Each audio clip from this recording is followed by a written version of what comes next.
So you've seen the evidence. Now I want you to decide which is the worst food in our diet, excess sugar or trans fats. But before you decide, here's a recap of the evidence. First, the case against sugar being the worst food in our diet. Number 1, high sugar consumption increases the risk of developing these non-communicable diseases: heart disease, cancer, obesity, type 2 diabetes, stroke, and also tooth decay and gum disease. Number 2, sugar provides no nutrients, only empty calories, causing low levels of B vitamins, which can affect mental health, and suppresses the immune system, which can lead to illness. 3, excess sugar consumption promotes fat gain because high blood sugar keeps insulin levels high. 4, because the food industry loves sugar. Why? Because we easily become hooked and keep going back to buy more. And the case for trans fat. 1, consuming them increases your risk of developing heart disease, stroke, obesity, type 2 diabetes, cancer, and dementia. 2, trans fats increase levels of LDL cholesterol in the blood, which increases plaque in the arteries and can cause a blockage. 3, trans fats in sewers create fatbergs, which create huge environmental problems. 4, numerous countries have banned them, even the home of junk food, the United States of America.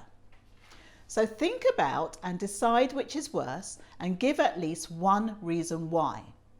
I have also prepared an activity for you to help you to remember what you've learnt. Now, when I visit schools, I always receive some very interesting comments and questions, which are not always about sugar and trans fat. So in this section, I'm going to answer some of the frequently asked questions I receive in schools. Then, and because I'm not the harbinger of doom who has come to tell you that you cannot eat what you love, I'm going to give you lots of healthy alternatives to some of the unhealthy foods I've talked about. And finally, I'm going to give you a very special cake recipe, a chocolate cake no less. First, the questions.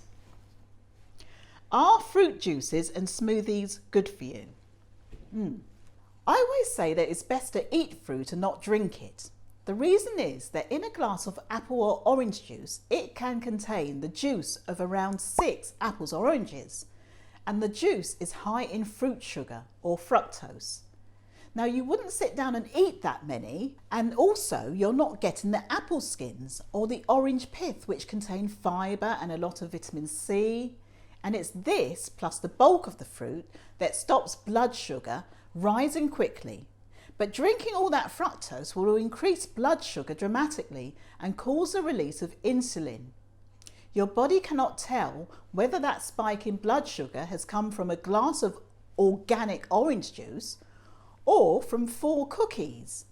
Okay, there will be some vitamin C in the juice, but because there's no digestion involved, the spike in blood sugar will be even faster. So always dilute fruit juice. So, got some apple juice, just add some ice, dilute it with water, and that is a far more refreshing drink that's not overly sweet. A smoothie is different. It can contain a lot of sugar, like these shop-bought smoothies. All 3 will take you over your daily sugar recommendation. Homemade are best, and as long as you add 1 vegetable for every 2 fruits, so it's not overly sweet, and you don't use juice but instead milk, a smoothie can be very healthy. This one contains banana, frozen blueberries, frozen spinach, ice and milk. And it's not only nutritious, it's delicious. Let's give it a go.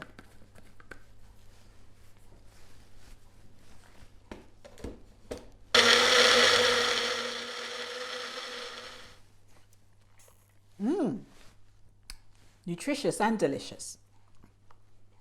By the way, watch out for milk-based drinks, which are also very high in sugar. The only reason that Lucozade and Ribena are lower in sugar is because they would pay the sugar tax otherwise. So they've taken some sugar out and replaced it with chemical sweeteners. Question 2. How can I lose weight healthily? Now, I get asked this question a lot, and I want you to listen very carefully. You should not be aiming to lose weight. I don't care how overweight or obese you may be. If you aim to lose weight, you may be missing out on essential nutrients.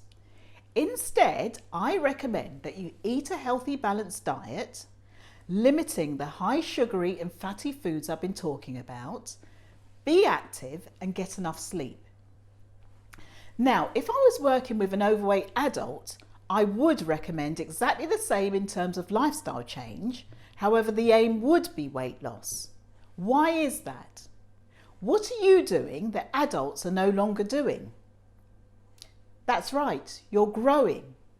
Adults only grow outwards if they lead an unhealthy lifestyle. You are growing taller.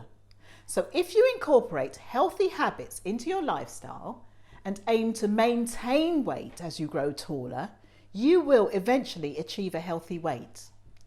Weight will still increase, but at a slower rate. Question 3. I'm thinking of becoming a vegetarian or vegan. What should I eat? This is a very important question, and I'm coming across it more and more. Now, as I mentioned earlier, this is a time of rapid growth in your lives, and there's a high need for nutrients, especially protein, which is important for growth. Now, protein foods come from animal sources like meat, chicken, fish, eggs, and from plant sources like beans, chickpeas, lentils, and nuts. But there's a big difference between the two. Proteins are made up of amino acids, and there are some amino acids which are essential for growth that are only found together in animal foods. They are found separately in plant foods, so that means that you need to include a wide variety of plant proteins in your diet. So if you're cutting out meat, fish, chicken, turkey and eggs, you must replace these foods with chickpeas, beans, lentils, tofu, which is soybean curd, nuts and vegetables, especially green vegetables like spinach and broccoli and peas. And you must eat a variety of them every day. Now, one other thing, those all-important B vitamins are found in a variety of foods, including vegetables, whole grains, meat and fish. However, one in particular, vitamin B12, is found exclusively in animal foods. And B2 is mostly in animal foods. So if you're a vegan, it's more difficult to get those vitamins, and I would recommend a B group vitamin supplement. One last question I'm often asked. What are the foods that help you grow? Now, I always say this. Protein lengthens bones and calcium strengthens bones. Now, at the end of your bones are growth plates where growth occurs, causing your bones to increase in length. And the middle part of the bone becomes ossified, that means turned to bone, using minerals like calcium and other nutrients. After the growing window closes, the growth plates will become ossified and you will no longer grow taller. So during that growing window, which all of you are in, it's important to eat a diet high in nutrients, including quality protein, whole grains, dairy, fruit and vegetables, which are all important for optimal growth at the growth plates. And especially the amino acids that you get from protein foods, lysine and arginine, which I mentioned earlier. These are essential for growth. So quality protein, whether from animal or plant, is very important. If you have any other questions, submit them to your teacher or via the Being Healthy Rocks website, and I will answer them. Here, I'm going to demonstrate to you that you can still enjoy all of the foods that you love without the bad stuff. You can still eat chicken and chips, cookies, chocolate and cake. You just need to know which ones. The most important thing is to familiarise yourself with the food label. By law, manufacturers have to tell us what's in the food that they produce and in what proportion, so you can use that information to make wiser choices. For example, all of these sugary snacks contain around 38% sugar. Isn't that a coincidence? Could that be that this is the bliss point that I mentioned earlier, which keeps you coming back and eating more? And in the supermarket, I found all of these different varieties of Oreo cookies. These cookies contain around 15% sugar, less than half. They won't spike and slump your blood sugar levels, leaving you even hungrier, like these other ones will. Can you guess what percentage of Nutella is sugar? 56.3%. However, I'm going to show you a cheaper, tastier and healthier alternative. You can use peanut butter, or you can get some hazelnut butter like Nutella, probably from the health food store. I'm going to use a mixture of peanut butter and almond butter. You can get these from any supermarket. Now, all you need to do is, I've got about 200 grams of the mixture of peanut butter and almond butter in here. Now, you're going to add 1 teaspoon, if you want it very chocolatey, add more. I'm going to add 1 teaspoon of cocoa powder, not hot chocolate. I'm also going to add a teaspoon of xylitol. Now, I'm going to tell you about xylitol in a minute, but it's a natural, healthy alternative to sugar. And also, I'm going to add to that a teaspoon of honey. Now, I've just put it on the scale because I want to weigh it. I want to know how much honey I'm putting in. So I'm going to put a big teaspoon in, and if I weigh it, that's 20 grams of honey. So all you need to do is basically mix all that together. So you've got your chocolatey, quite sweet but not overly sweet, nutty spread, which is delicious on bread, toast, any way that you would use that other one we talked about. You can use this. To work out how much sugar it contains, look at the label. Now, the nut butter is 5 grams of sugar per 100 grams. So I have 10 grams of sugar because I use 200. The cocoa, 0 sugar. Xylitol, 0 sugar. The honey is 76 grams of sugar per 100 grams. I use 20 grams, so that's 15.2 grams. So I've got 15.2 plus 10, that's 25.2 grams of sugar in my 200 grams of nut butter. So that is 12.6 grams per 100 grams instead of 56.3. Here are some other healthy swaps.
Now the promised cake. I call this my have your cake and eat it healthy chocolate fudge cake. It's based on a recipe by one of my favourite cooks, Nigella Lawson. However, obviously I've gotten rid of the sugar. And don't worry if you can't write down the recipe, I will send it to your teachers and they can forward it to you. Ingredients: 70 grams of butter, softened, 100 millilitres of rapeseed oil, 120 grams of total sweet xylitol, which is a natural alternative to sugar made from the bark of birch trees. It contains almost zero sugar and doesn't spike your blood sugar levels. 60 grams of blackstrap molasses. You can get these from health food stores. Molasses are very rich in iron. They also contain calcium, magnesium, potassium and vitamin B6. These are the healthy part of the sugar plant, which is discarded. 50 grams of cocoa powder, not hot chocolate, which is packed with sugar.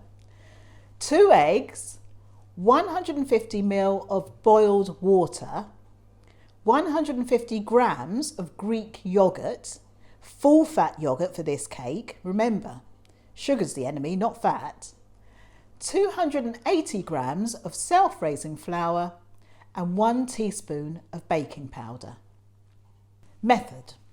First of all, heat your oven to 160 degrees for a fan oven. With an electric mixer, mix together the first 5 ingredients. So, in this bowl, I've got the butter, the oil, the molasses, the xylitol and the cocoa powder.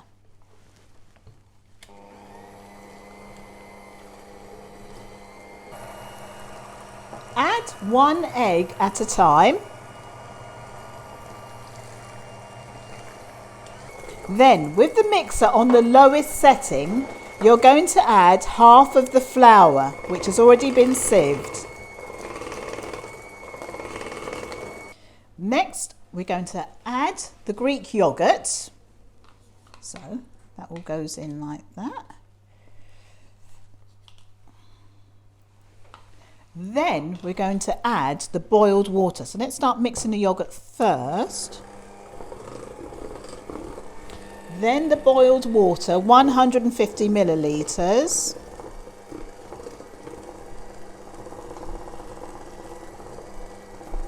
Now don't put on a high setting when you're adding the water because you're going to get chocolate everywhere.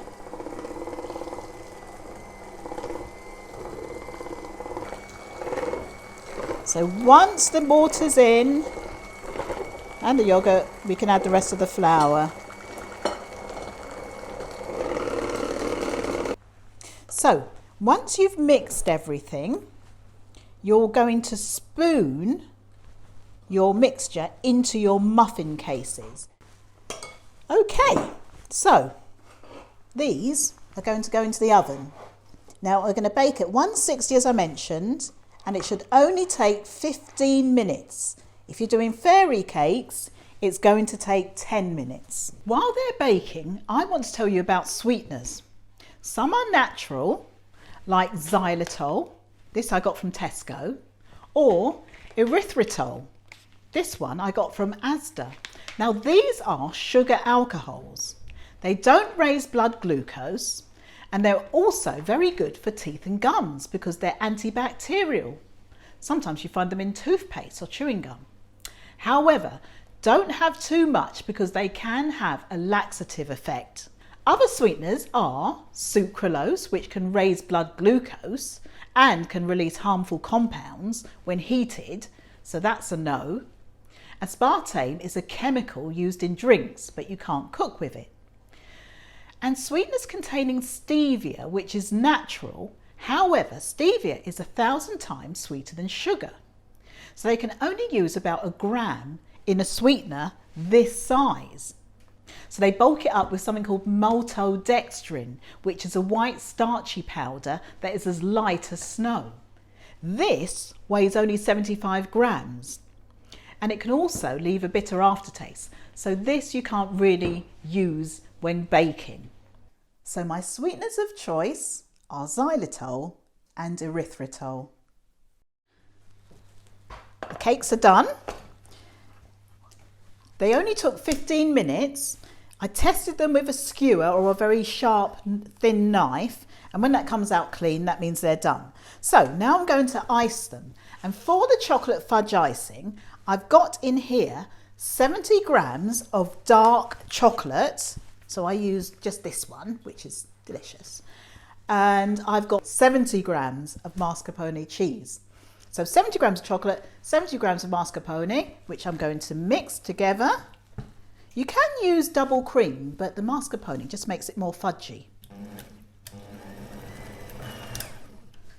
And I'm just going to add to that, I've got some boiled water here, 1 tablespoon of boiled water. Mix that together, doesn't take long, and then you have your chocolate fudge icing. And I'm going to put a little bit of icing on each cake. And these cakes actually taste better and they get fudgier after a couple of days. And they last up to a week, no, about 5 days, but they taste better. And so, there you have it. You have your cake and eat it low sugar chocolate fudge cupcakes. The only sugar from this cake comes from the molasses. 36 grams of molasses. The chocolate is 19 grams. The yogurt is 4.5 grams and the mascarpone 1.5 grams. That totals 61 grams of sugar. Divide that by the number of cakes, which is 16, and that is 3.8 grams of sugar per cake. The original recipe contains 67 grams of sugar per slice. What? Yes, over 2 days' worth of sugar. So I hope you've enjoyed these presentations. There's a lot more information on the website www.beinghealthy.rocks, and be sure to ask your teachers to contact me if you have any questions. Stay healthy.